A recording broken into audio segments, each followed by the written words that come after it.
guys, just fly through Thursday's class with you. So warm up, first thing is dislocates. So just taking band, towel, pole, whatever it is you might have. So we should all know our dislocates at this stage. Okay, overhand grip, nice straight arm.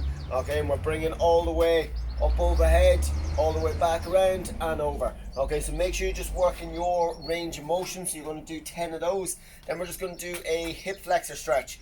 Okay, so way I kind of will do this is I will get into a nice big wide stance. Okay, so bringing that leg back behind as much as I possibly can. Okay, making sure that our hips are in line, toes are pointing forward. Once I get back into that position, okay, then I'm going to drop my knee to the ground. So it's a little bit easier to get into that position as opposed to just kind of lunging down and then trying to open up. Okay, so now I can feel the stretch all the way right in front of this back leg, okay, in the front of the quad, and it's a little bit up, a bit higher.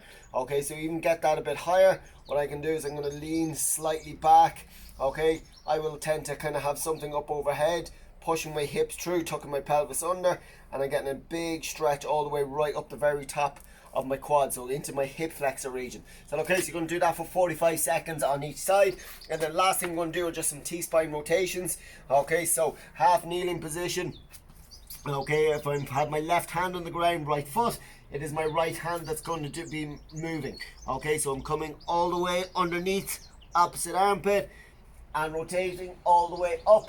Okay, making sure eyes are focused on that hand up overhead, keeping this arm nice and straight, okay, and keeping that foot flat on the ground. So you're going to do 6 on each side with that. Is that okay? So same as usual, by 2 to 3 rounds, and any additional kind of stretches that you might need to do as well. So the Metcon, and today what we're going to do is a buy-in. Okay, so you're going to have a buy-in of 30 dips. Okay, so it's taking an elevated platform, so like bar, chair, whatever it might be. Okay, you're going to walk your feet out. If you need to make them a little bit easier, you can have your feet flat on the ground and your knees bent. Okay, so this means there just won't be as much body weight onto your arms. Lowering yourself down, we want to get to a 90-degree angle, not with my arms flared out to the side. I want them pointing back behind as best as you can, 90-degree angle, and then driving up. To make them harder, we're just going to straighten the leg out, walk out onto your heels. Okay, and then lowering down, it's just a bit more pressure, a bit more body weight being put onto the triceps then when we're doing them that way. So you're going to do 30 of those, okay, as your buy-in. Okay, once you have that done, it is Renegade Rows and lunges. Okay, so you're going up in a ladder, so you're going to do 1 on each arm of your Renegade Rows, 1 on each leg of your lunges, then 2 and 2, 3 and 3, 4 and 4, all the way right up to 10. Okay, once you have that done, you're going to do a buyout of 20 dips then to finish. Okay, so with the Renegade Rows, not everybody has a pair of dumbbells at the minute. So what we can do obviously is we can just have our weight. Okay, one weight we can do. Obviously when you're just doing 1, you're just going to do 1 and switch sides. But when you perhaps get to 4 or 5, whatever it might be, you can do them all on one side.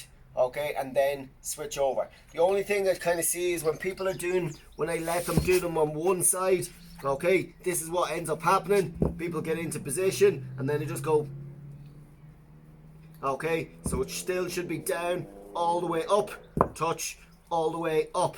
Okay, so it's not, don't be just shortening the range of motion and just doing this, okay, just because you're able to do all on one side. Is that okay? Obviously if you have a pair of dumbbells, okay, you can just do the alternating. Alright, so you can just do as normal.